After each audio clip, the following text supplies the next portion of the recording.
Okay. Now, so what do we have in so-called life? Job, family, relationship, security, fun, very important, long-term planning, management, managing one's own life, managing, I don't know, family, managing your own, I don't know, life ahead. So this is, I guess, this is what we have as life. And there is not much chance for us to think about these things originally without the influence of others. That's almost non-existent. If you are a kid, if you're a teenager, there's probably your parents hovering around you, breathing down on your neck. Well, if you don't have parents, there's your peers, your friends and schoolmates, and you will want to be part of them. You'll want to fit in. I don't know, get invited to their circle, parties. And it's very complicated. You know, you want to be special, I guess, and you want to be unique, but at the same time, you don't want too much attention from people. It's really complicated, because if there's too much attention, you feel suffocated. But then if you're too unique, you get alienated because you're too unique and you are too, I don't know, strange, they will think. And because of that, you get alienated. Then probably you will suffer with the loneliness. And then with all the things that's happening with, social media, Instagram, Facebook, TikTok, whatever. I don't even know these things so much. But when I was growing up, I have a challenge to fit in with a real human friends. Nowadays, most of the kids, you have to fit in with the friends that you have never met and you probably will never meet. And all they have to do is a thumbs down, and then you will go depressed for days and days. And this is the life that you have, we have. And I don't think it's going to get better. I don't know, maybe it is already good. I don't want to judge that this is bad, but I also don't also see that these are very good, because there's a lot of anxiety, there's a lot of stress, and then the world is designed, the whole world is designed based on this idea of competition, the winner, the loser, who gets the most marks, who wins the best prize, I don't know, acknowledgement, endorsement. So that's there. This is there now. Now, if you buy into all this, then you will be not having Vipassana. Vipassana, which means, you remember, Vipassana in Sanskrit means seeing the whole picture, or seeing the truth, or seeing directly. When you see your world through TikTok, through Instagram, through fashion, through family, endorsement, through, marks in the school, then you are not looking at the life directly. You are looking at your life through a lot of distorted lens, and through the lens that is not even sort of belong to you, through the lens that is designed by others. So yes, as I was saying earlier, a lot of us, we want to be very unique, we want to be independent, which is, this is another thing, independent, want to be independent, quest for independent, wanting to be independent. How much of that is a Vipassana? See, we want to be independent, but everything we do is just the opposite. Everything we do actually makes us so dependent. I mean, used to be, we do things that makes us dependent. It used to take time. But nowadays, within a second, within a moment, you make yourself dependent. So basically, as many scientists seem to be saying, that our mind has been hacked. We are very much hackable. Basically, so many companies, so many tech giants, they know what I buy, what I read, what I watch, and they have already curated and send me messages, news bulletins, carefully crafted and curated for me. And I totally fall, even though I know that this has been curated for me. This is how we lose the insight. We then lose insight. We lose the true nature of reality. We have a partial picture of our life. But as I said earlier, how much enthusiasm or how much zest do you have to go out of that comfort zone? How much courage do you have to really not care, or at least care less about what others think? How much ratings you gain, how much thumbs up you get? This is what you need to contemplate. And contemplation of that is what in Sanskrit called bhavana, which means mind training.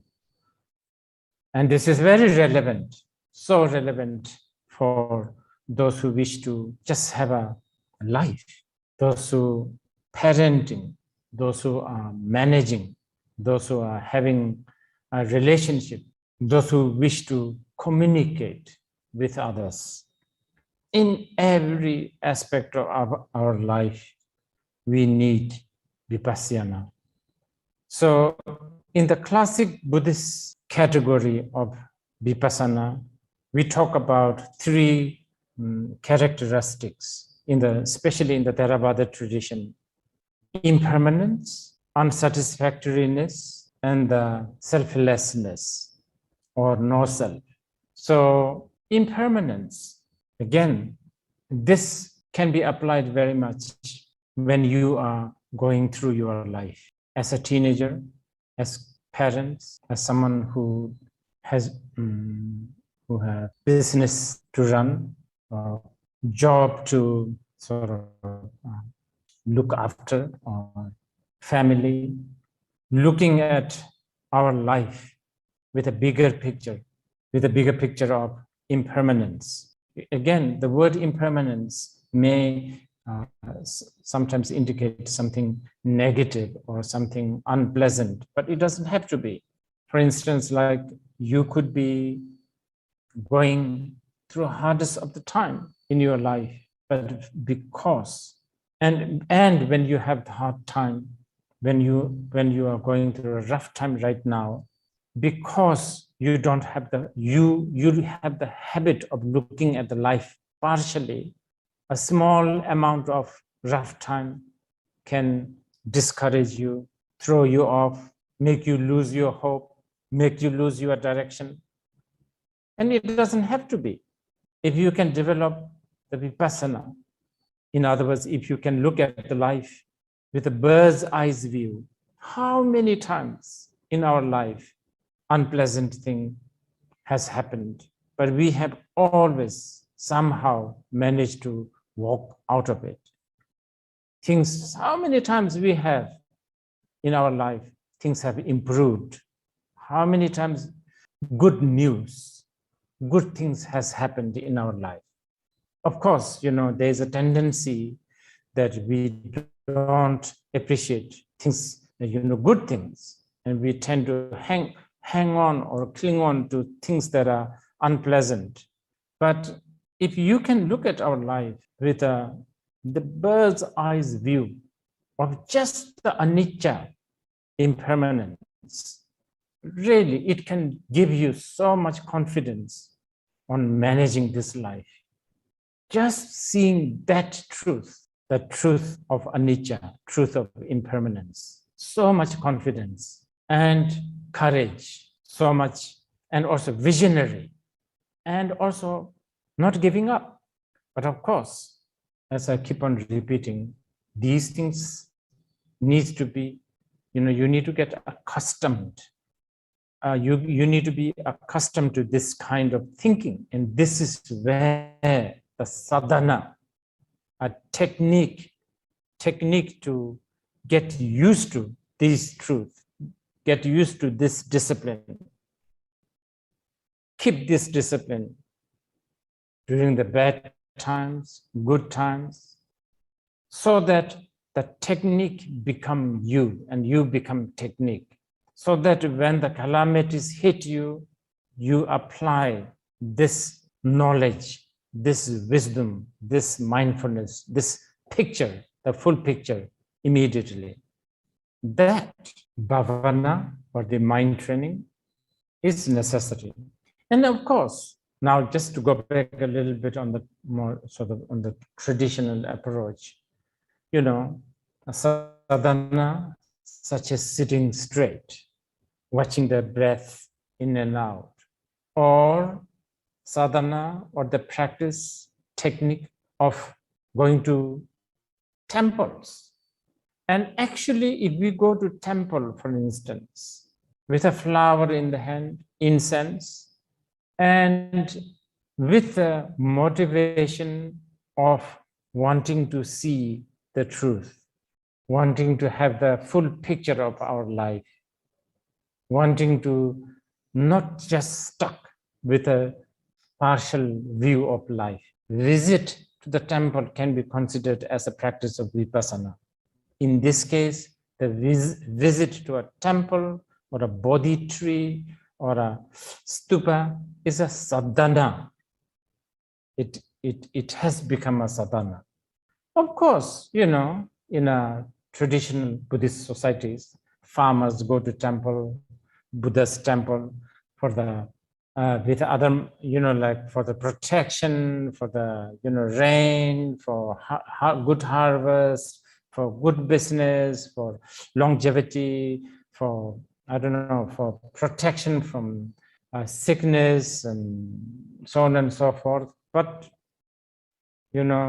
those are also not discouraged in the Buddhist sutras and the shastras, because that is one skillful way of gradually leading people to the higher liberation. And the higher liberation is achieved through having the full picture. When we have the full picture, this is called liberation. When you see things from every angle, when you know it's sort of the beginning, its end, its middle, its whole direction, you know the function, the nature, the impact of this particular thing. Whether you will continue with this thing or not is absolutely up to you, but you will not be bound by this. And this is called liberation. So in this sense, Vipassana, when you have the full maturity of this Vipassana, this is Nirvana or liberation. So you can see that the Buddhist idea of liberation is really not far off, as sometimes we are made to think that this is something that will take like forever. Maybe we'll take a short break